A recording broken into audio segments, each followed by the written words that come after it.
At the height of its power, Rome seemed unbreakable. Its legions marched across mountains, plains, and coastlines, carrying law, order, and authority across the ancient world.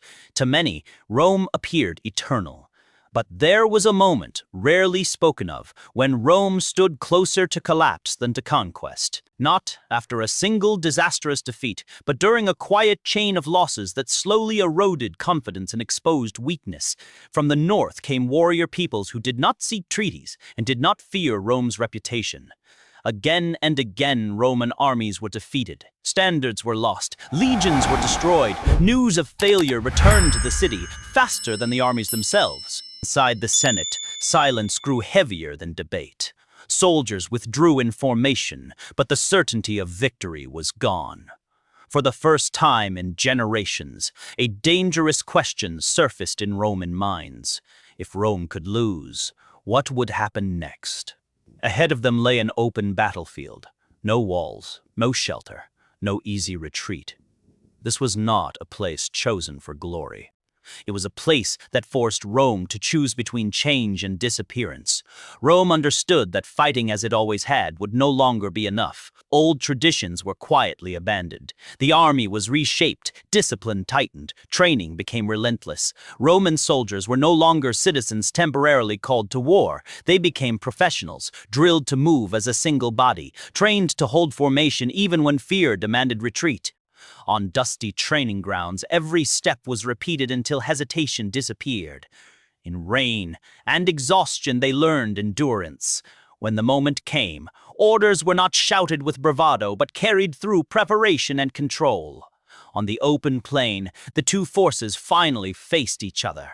One relied on numbers, momentum, and the violence of the charge.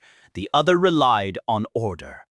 When the enemy surged forward, expecting Rome to break as it had before, they struck an unyielding wall of shields.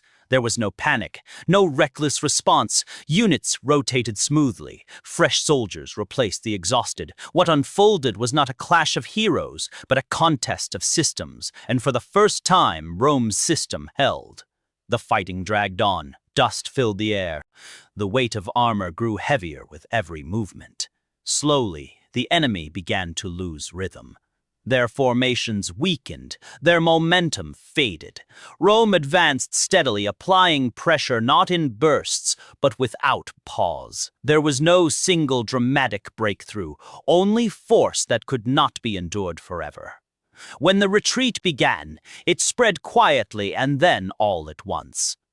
Rome did not pursue in chaos. The legions halted together, holding formation, even in victory. When the battlefield finally fell silent, Rome was still standing, exhausted, wounded, but unbroken. There was no great celebration, only relief. The wounded were tended. Commanders surveyed the field in silence. The standard was raised, not in triumph, but in confirmation. Rome had survived. This battle changed Rome forever. It proved that survival required adaptation, that discipline could overcome numbers, that order could defeat fear. From that moment on, Rome would never fight the same way again. Training continued. Preparation never ended. The army became more than a weapon. It became identity.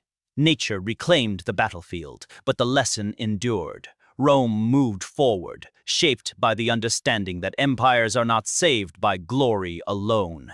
Sometimes, history is saved by the ability to stand firm when everything else begins to fall. If you want to continue exploring the moments that shaped the ancient world, consider subscribing to the channel. More stories like this are still waiting to be told.